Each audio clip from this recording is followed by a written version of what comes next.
Tensions at Ibrox are beginning to spill over, with Russell Martin now responding directly to the frustration coming from the stands. The Rangers boss has faced mounting criticism as results continue to divide opinion, and his latest comments mark a clear message to those questioning his leadership. With pressure building, Martin's words underline the growing disconnect between the dugout and sections of the support. We will take a look at this in today's video, along with all the other Rangers news from the last 24 hours. There is so much to discuss in today's video, so be sure to like the video and subscribe to the channel for daily Rangers content. This morning, Russell Martin was questioned heavily on his position at the club and the hostile reaction from support he's been receiving. Here's what he had to say. How are you feeling in your position now a couple of days on? We obviously spoke at length about the level of negativity in the stadium. The difficulty is it doesn't seem to be going anywhere. We'll have a planned protest outside the stadium before the game. How are you finding that? It's just, for me, it's just like it's a really difficult balance because it hurts professionally because we're working so hard to try and give the supporters what they want. Is a team that wins and wins a lot and does it in a certain way. So I'm as frustrated, more frustrated than anyone, because we're the guys ultimately that are in charge of that, and with the results and some of the performances, been really frustrated, really difficult. And then being in here and listening to someone tell me the team doesn't look like it's coached is difficult, because I think the one thing that we've always had with any of our teams is they have a certain way of doing things, whether you believe in it or you like it or not. They definitely look a certain way, which takes a lot of time on the training pitch. So we'll get there with this team. The fans' protests and stuff I can't control at all, so I don't spend any time.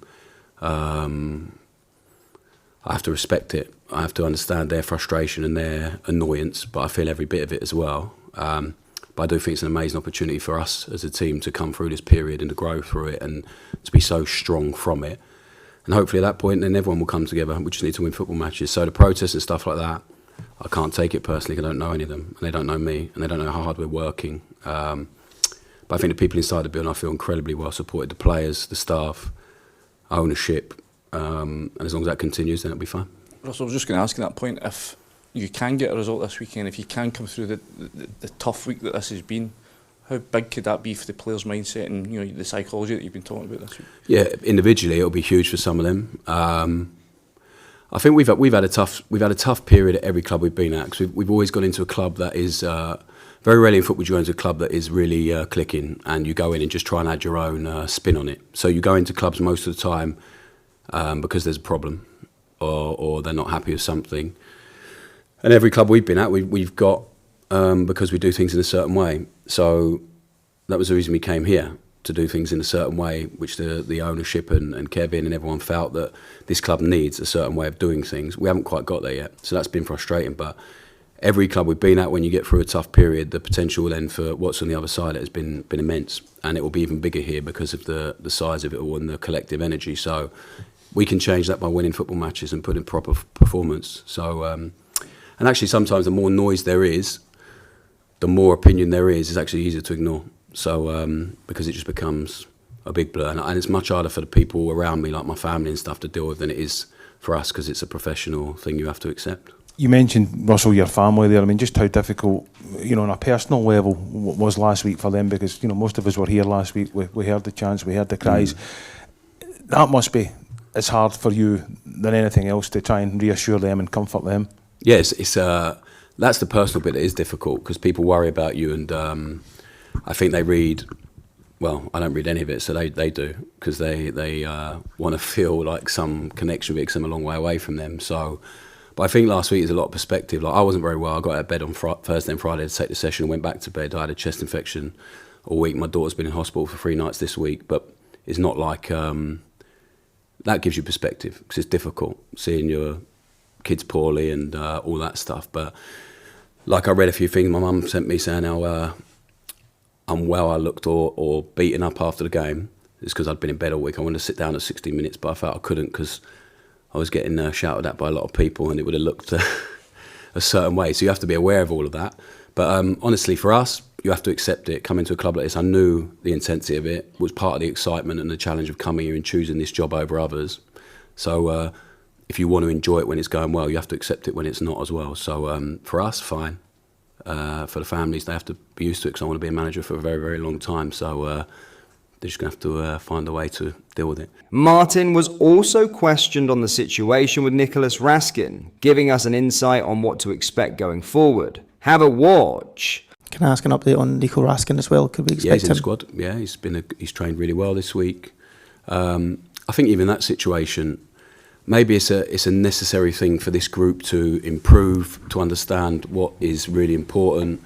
I think it will be a really important period for Nico and his growth as a human being and a player, and I think it will be good for me in the long term as well to really to learn from it. So he's in a good place. He's back in the squad. I'm looking forward to having him back in. What are your thoughts on Martin's comments today? Let me know down in the comments. In other news, Philippe Clement has revealed he won't reflect on his dismissal from Rangers in the public eye because it is simply too delicate to discuss. The former Ibrox boss was quizzed on his exit from Rangers in an interview with Belgian outlet GVA, but refused to be drawn on the topic. It's too delicate to talk about, that's the agreement, Clement said after shifting uncomfortably when the interview turned to being relieved of his duties. Clement was appointed as Rangers boss in October 2023 when he succeeded Michael Beale in the role. He was sacked in February 2025 with the club 13 points behind Celtic and after defeats to Queen's Park and St Mirren. I sometimes find it hard to put it out of my mind because the circumstances in which something like this happens aren't always known to the outside world, and that's why it's hard for me to call it dismissal, Clement said on the nature of being sacked at Rangers and AS Monaco.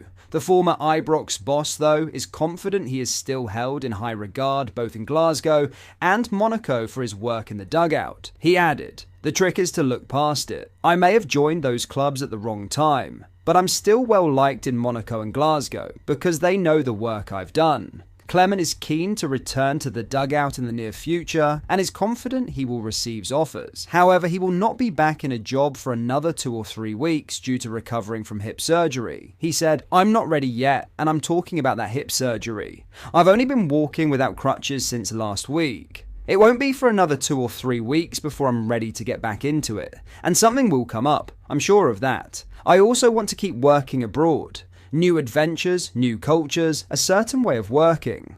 I like Belgium, but I was really captivated in Monaco and Glasgow, and I want to keep gaining experience. Not even as a national coach or anything like that. I still want to be on that pitch, working with the players every day. I still love doing that." But that is all for today's video. Thank you for watching. I hope you enjoyed. If you did, please make sure you hit the like button and subscribe to the channel. We post all the latest Rangers news every single day, so join our fast growing community so you never miss out. Thank you. I'll see you in the next video.